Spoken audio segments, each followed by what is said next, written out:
کعب الاحبار کو بٹھاتے تھے کیونکہ وہ عالم تھے۔ ایک دن کہا کعب تقویٰ کیا ہوتا ہے؟ حضرت کعب نے کہا کیا آپ کا گزر کبھی کسی ایسی جگہ سے ہوا ہے جہاں خاردار جھاڑیاں ہوں، کانٹوں والے درخت اگے ہوئے ہوں، پودے ہوں جن پہ کانٹے لگے ہوتے ہیں؟ فرمایا ہاں۔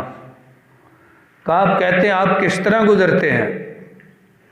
فرمایا اس طرح کہ اپنے آپ کو بچا کے، کہ نہ میرے جسم میں کہیں کو کانٹا لگے نہ میرے کپڑوں کو لگے، بچا کے۔ تو کعب نے کہا یہی تقویٰ ہے کہ اپنے آپ کو اس دنیا میں گناہوں سے، نافرمانیوں سے بچا کے زندگی گزارو، یہ تقویٰ ہے۔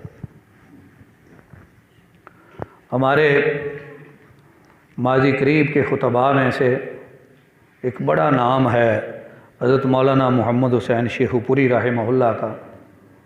شاید کم لوگوں کے علم میں ہو کہ وہ خطیب اور بہترین واعظ ہونے کے ساتھ ساتھ بڑے عمدہ شاعر بھی تھے۔ ان کے اپنے شعروں کی کتابیں چھپی ہوئی ہیں چھوٹی چھوٹی، ان کے اشعار بڑے شاندار ہیں۔ ایک ان کا شعر ہے، فرماتے ہیں پنجابی میں، چھوٹیاں وڈیاں کل برائیاں چھڈے تقوی سوئی، کنڈیاں والی دھرتی اتے جمیں ٹرے مسافر کوئی۔ یہ ہے تقوی۔ یا ایھا الناس اتقوا ربکم الذی خلقکم من نفس واحدہ، لوگو پیدا کرنے والے سے ڈر جاؤ، بچاؤ اختیار کرو، وہ کہ جس نے تمہیں ایک جان سے پیدا کیا، حضرت آدم، وخلق منہا زوجہا، پھر اس سے اس کا جوڑا بنایا۔ حضرت آدم کو اللہ نے پیدا فرمایا، جنت میں رہائش عطا فرمائی، وہ اکیلے ہی رہتے تھے کہ ان کی بائیں پسلی سے حضرت حوا کو پیدا کر دیا۔ اس لیے ایک حدیث شریف میں آتا ہے کہ عورت پسلی سے پیدا کی گئی، اور چونکہ پسلی ٹیڑھی ہوتی ہے لہذا اس کی طبیعت میں بھی فطری طور پہ ٹیڑھا پن ہوتا ہے۔ لیکن رسول اکرم صلی اللہ علیہ وسلم فرماتے ہیں ان ذہبت تقیمہ کسرتہ، اگر تو اس ٹیڑھی پسلی کو سیدھا کرنا چاہے تو اسے توڑ دے گا، اور اگر تو چاہے تو اس کے ساتھ زندگی گزار اس حالت میں کہ ٹیڑھا پن بھی ساتھ رہے۔ یہ فطری ہے، اس نے ختم نہیں ہونا۔ پسلی سے پیدا کیا، دو ہو گئے، وَبَثَّ مِنْهُمَا رِجَالًا كَثِيرًا وَنِسَاءً، پھر ان دونوں سے بہت سے مردوں اور عورتوں کو پیدا کر دیا، اس دنیا میں پھیلا دیا۔ اسی لیے تو ایک حدیث میں فرمایا کلکم بنو آدم و آدم خلق من تراب، تم سارے آدم کی اولاد ہو اور آدم مٹی سے پیدا کیے گئے۔ ارشاد گرامی کا مطلب یہ ہے کہ تم میں سے کسی کو کسی پر بلحاظ پیدائش برتری نہیں ہے، تم سب کا باپ اور ماں ایک ہے، اور عناصر ترکیبی جس سے تم بنے ہو وہ بھی سب کے ایک ہے۔ لہذا بلحاظ پیدائش تم میں سے کسی کو کسی پہ برتری نہیں، سب ایک جیسے ہو۔ ہاں اگر برتری لینی ہے ان اکرمکم عند اللہ اتقاکم، تم میں سے عزت والا مرتبے والا پروردگار کی بارگاہ میں وہ ہوگا جو تم میں سے زیادہ پرہیزگار ہے، تقوی والا ہے۔ لہذا تقوی کی بات عرض کر رہا ہوں۔ صحیح مسلم شریف کی حدیث میں ہے، پیارے رسول صلی اللہ علیہ وسلم فرماتے ہیں من بطا بہ عملہ لم یسرع بہ نسبہ، جس کو اس کے عملوں نے پیچھے کر دیا اس کا نسب اسے آگے نہیں لے جا سکتا۔ آگے جا کے کوئی سوچے کہ اس بنیاد پہ نجات ہو جائے کہ میں فلاں کی آل اولاد سے ہوں، یہ سوچ درست نہیں ہے۔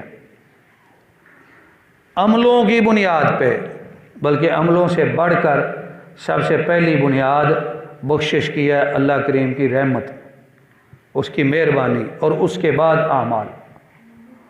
لہذا انسان عمل صالح کرے، تقوی اختیار کرے تو رحمت الہی کا بھی حقدار ہو جائے گا۔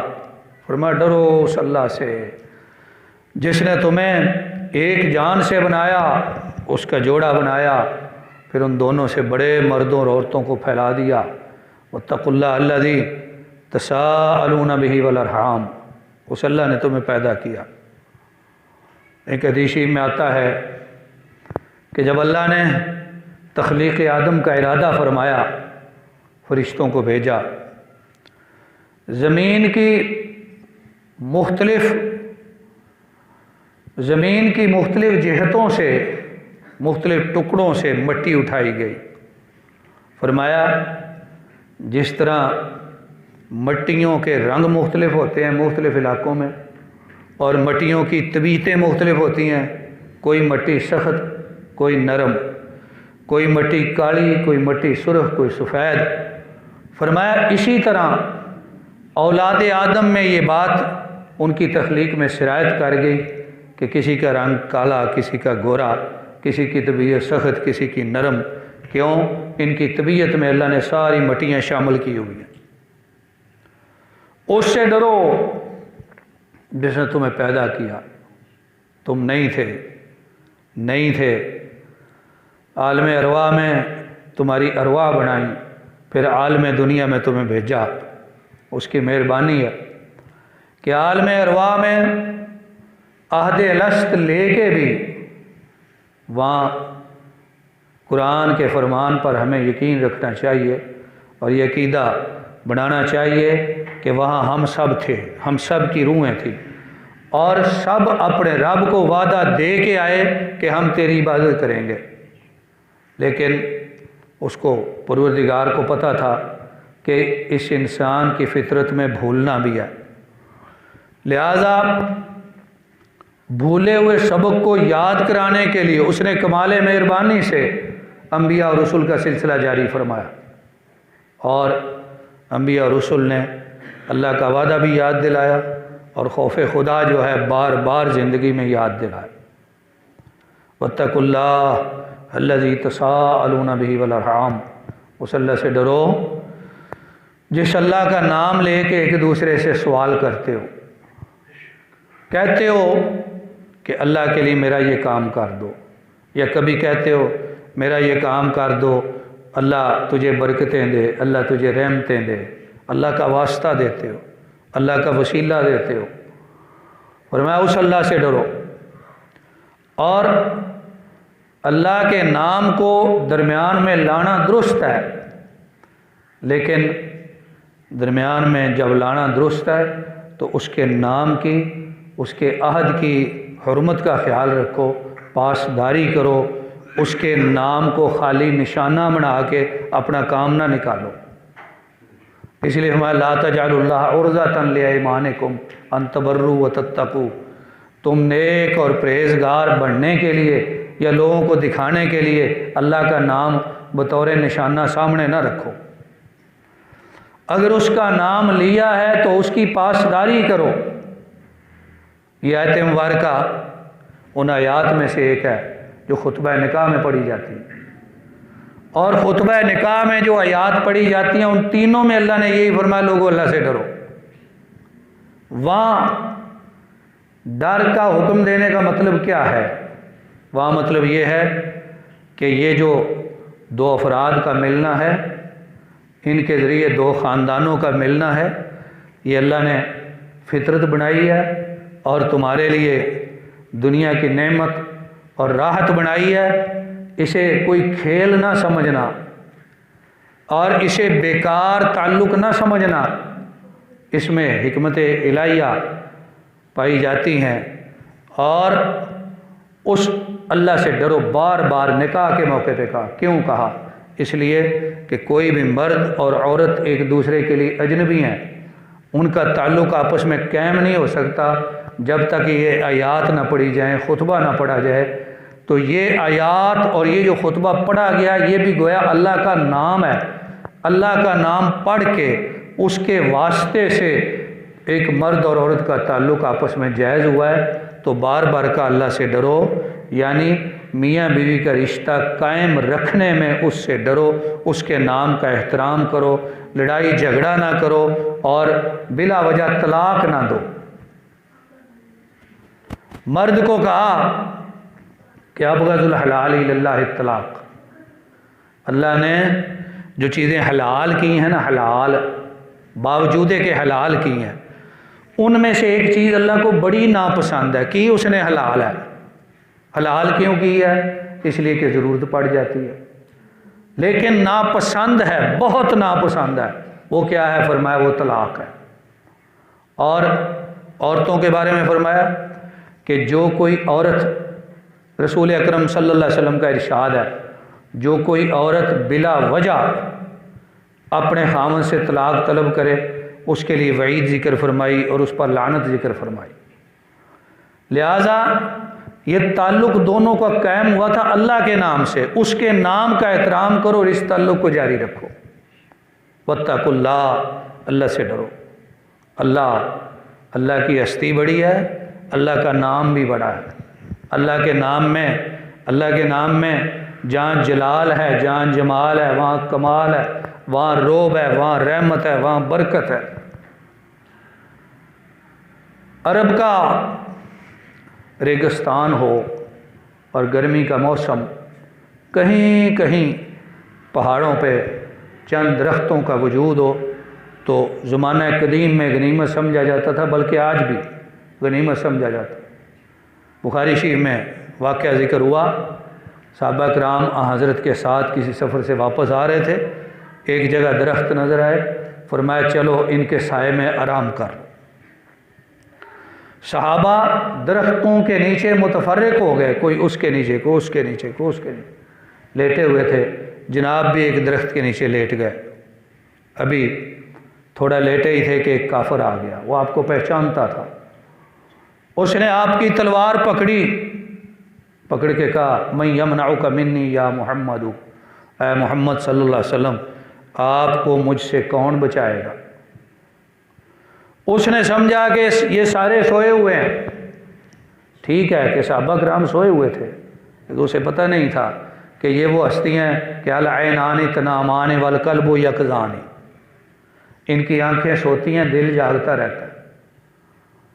کون بچائے گا؟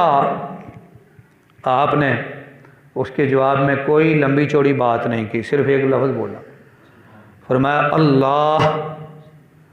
جب لفظ اللہ بولا، اس میں روب اتنا تھا، اس میں جلال اتنا تھا، اس میں قوت اتنی تھی کہ یہ لفظ سنتے ہی اس کے ہاتھ سے تلوار گر گئی۔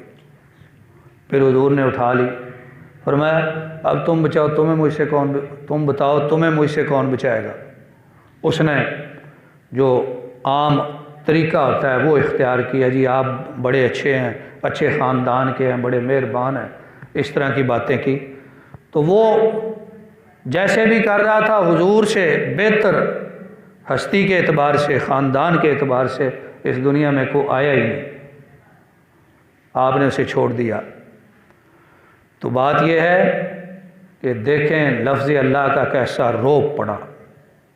کہا سلطان باؤ نے بے بسم اللہ، اسم اللہ دا اے ہے گہنا پارا ہو۔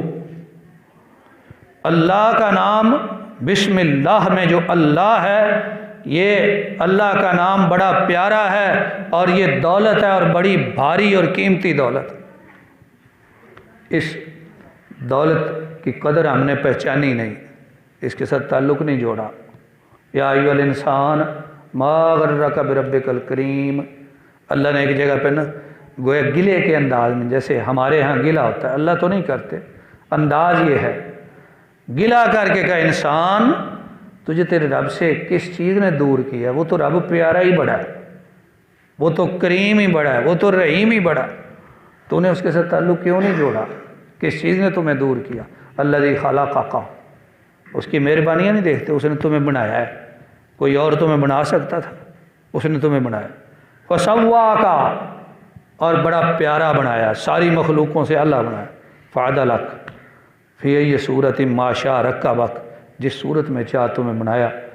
حضرت آدم سے لے کے آج تک بے شمار انسان اس دنیا میں آئے اور قیامت تک آئیں گے، لیکن بنانے والے کی کاریگری کے قربان جائیں کہ تھوڑی بہت شکلیں شباہتیں بعض انسانوں کی دوسروں کے ساتھ ملتی ہیں، لیکن کلی طور پر آج تک کوئی انسان دوسرے سے پوری طرح ملا ہی نہیں۔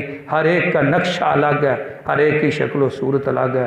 بنانے والے کی کاریگری کے صدقے جائیں کہ وہ کتنا بڑا عظیم خالق اور سانع ہے۔ فرمایا اس نے تمہیں بنایا، واتقوا اللہ، اس اللہ سے ڈر جاؤ، الذی تساءلون بہ والارحام، جس کا نام لے کے ایک دوسرے سے مانگتے ہو، اس کا نام غلط استعمال کرنا منع ہے۔ اچھا استعمال کرو، پھر اس کے نام کی لاج رکھو۔ فرمایا بخاری شریف میں ہے، فرمایا اللہ کے ہاں 3 بندے بڑے ناپسندیدہ ہیں، ان میں سے ایک فرمایا عصر کے بعد شام کا ٹائم ہونے والا ہے، منڈی میں ہے، بازار میں ہے، اللہ کے نام کی قسمیں کھا کھا کے کہتا ہے صبح یہ ریٹ تھا، چلو اب سستا لے جاؤ، صبح میں مہنگا بیچ رہا تھا، چلو اب سستا لے جاؤ۔ اب اس کی بات کو ویسے کسی نے ماننا نہیں، ساتھ قسمیں کھا رہا ہے، اللہ کا نام لے رہا ہے، لوگ اعتبار کر کے اسے سودا لے رہے ہیں، اس نے اللہ کا نام غلط استعمال کیا۔ لہذا فرمایا اللہ کے نام کو غلط استعمال نہ کرو، درست کرو، پھر اس کا احترام کرو، اس کی لاج رکھو۔ واتقوا اللہ الذی تساءلون بہ والارحام، ارحامہ کو اگر ہم الگ لے آئیں تو اس کا معنی ہے کہ رشتے ناتوں کا خیال رکھو اور رشتے ناتے نہ توڑو، جوڑو، صلہ رحمی پیدا کرو۔ صحابی آیا، عرض کی یا رسول اللہ صلی اللہ علیہ وسلم میں صلہ رحمی کرتا ہوں۔ فرمایا کیا صورت ہے؟ عرض کی صورت یہ ہے آصل من وصلنی واقطع من قطعنی، جو مجھ سے ملتا ہے میں ملتا ہوں، جو نہیں ملتا نہیں ملتا۔ فرمایا یہ کوئی صلہ رحمی نہیں، یہ تو بدلہ ہے، جیسے لوگ کر رہے ہیں تم بھی ویسا ہی کر رہے ہو۔ صلہ رحمی یہ ہے کہ تو انہیں مل جو تجھے نہیں ملتے، فرمایا صلہ رحمی یہ ہے۔ پھر ایک اور آیا، عرض کی یا رسول اللہ میں ان سے صلہ رحمی کرتا ہوں، رشتہ جوڑتا ہوں، ملتا ہوں، وہ نہیں ملتے، میں اچھا سلوک کرتا ہوں، وہ برا سلوک کرتے ہیں، میرا رویہ ان سے اچھا ہے، ان کا اچھا نہیں ہے۔ فرمایا ان کنتا کما قلتا فکأنما تصفهم الملہ، فرمایا اگر ایسے ہے جیسے تم بتا رہے ہو تو پھر حدیث شریف میں آتا ہے گویا کہ تم انہیں گرم ریت میں دبا رہے ہو۔ اس کے کئی معانی شارحین حدیث نے بیان فرمائے۔ تو معنی یہ ہے کہ ان کی عاقبت برباد ہو رہی ہے، دنیا میں ان کی رسوائی بھی ہوگی، تو صفہم الملہ کہ کئی معنی اہل علم نے بیان فرمائے۔ مطلب یہ ہے کہ دوسرے کے برے رویے کے باوجود حضور نے، شریعت نے اس بات کی اجازت نہیں دی کہ مقابلے میں تم بھی برا رویہ رکھ لو، جس قدر ہو سکے برداشت کرو۔ کیوں؟ والارحام، اس کے نام سے رشتے ناتے قائم رکھو۔ ان اللہ کان علیکم رقیبا، یاد رکھو کہ اللہ تم پہ نگہبان ہے، نگاہ رکھے ہوئے ہے، نظر رکھے ہوئے ہے۔ جب بندے کو پتہ ہو نا کہ میرے اوپر نگاہ ہے، دنیا کی مثال بڑی گھٹیا مثال ہوتی ہے، اللہ کے معاملے میں بیان نہیں کی جا سکتی، لیکن صرف سمجھانے کے لیے کسی جگہ پہ لکھا ہو، کہا گیا ہو کہ یہاں کیمرہ لگا ہوا ہے جی، احتیاط سے آپ کی حرکات نوٹ کی جا رہی ہیں، وہ لوگ وہاں بڑی احتیاط کرتے ہیں۔ یا کوئی سردار، کوئی بڑا کسی مجلس میں ہے تو لوگ کہتے ہیں وہ ہمیں دیکھ رہا ہے لہذا ہمیں دھیان سے رہنا چاہیے۔ تو دنیا کے کیمرے، دنیا کے سردار، دنیا کے فانی نظام میں ہم احتیاط کرتے ہیں، اس پروردگار کی ذات سے نہیں ڈرتے جس کی ہر وقت نگاہ ہے، جس کا کیمرہ ہر وقت چلتا ہے، نہ اس نے بند ہونا ہے، نہ اس نے خراب ہونا ہے، اور نہ اس کا ریکارڈ ختم ہونا ہے، اس میں ایسا ریکارڈ جمع ہو رہا ہے ساری زندگی کا، نہ اس کی ریکارڈنگ ختم ہونی ہے، نہ اس نے بند ہونا ہے، اور سارا کھول کے اس نے ہر انسان کا اس کے سامنے رکھ دینا ہے۔ پھر اس کی زبان جب جھوٹ بولنے لگے گی زبان پہ مہر لگ جائے گی، ہاتھ بولیں گے، پاؤں بولیں گے، سب کچھ بتائیں گے کہ یہ کرتا رہا۔ کیا اس اللہ سے نہیں ڈرتے؟ ان اللہ کان علیکم رقیبا۔ تو سورۃ النساء کی پہلی آیت مبارکہ کے حوالے سے چند گزارشات تقوی اور خوف خدا کے مفہوم پر آپ کی خدمت میں رکھی ہیں۔ میرے لیے مقام مسرت ہے کہ جناب حضرت مولانا رائے محمد اشرف کھرل صاحب امیر مرکزی جمعیت اہل حدیث تحصیل پنڈی بھٹیاں کی دعوت پہ حاضر ہوا، چند باتیں آپ کی خدمت میں پیش کی، اور اس مسجد سے متصل ان کا طالبات کا ادارہ بھی ہے جو اس شہر میں، علاقے میں، تحصیل میں شاید اکیلا ہے۔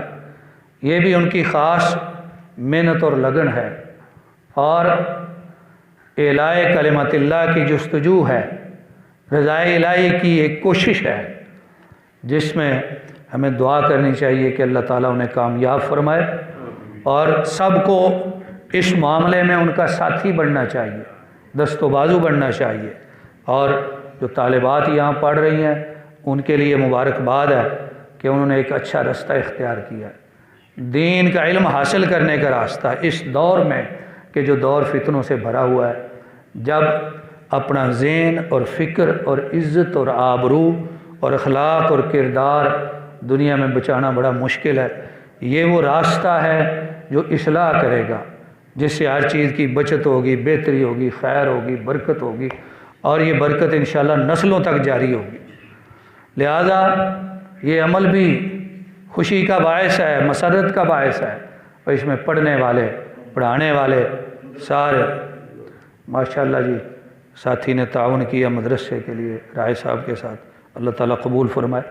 جیسے میں نے گزارش کی، ابھی یا بعد میں مختلف تعاون کی جو صورتیں ہیں، نقد ہو یا کھانے کا سامان ہو کہ ان کے ہاں طالبات رہتی ہیں، ان کا کھانا پکایا جاتا ہے، اس کے لیے گندم ہو، چاول ہو، جو بھی ضروریات ہو ان سے رابطہ کر کے جو کرنا چاہے۔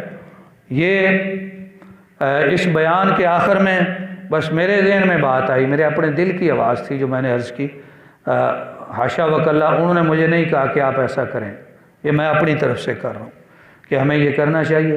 اور مبارکباد بچیوں کے لیے، ان کے والدین کے لیے کہ جنہوں نے اس تعلیم کے لیے اپنی بچیوں کو وقف کیا ہے، اللہ تعالیٰ اس سلسلے کو کامیاب فرمائے۔ مختصر گزارشات پیش کی، اللہ تعالیٰ عمل کی توفیق عطا فرمائے، آمین۔ وآخر دعوانا ان الحمد للہ رب العالمین۔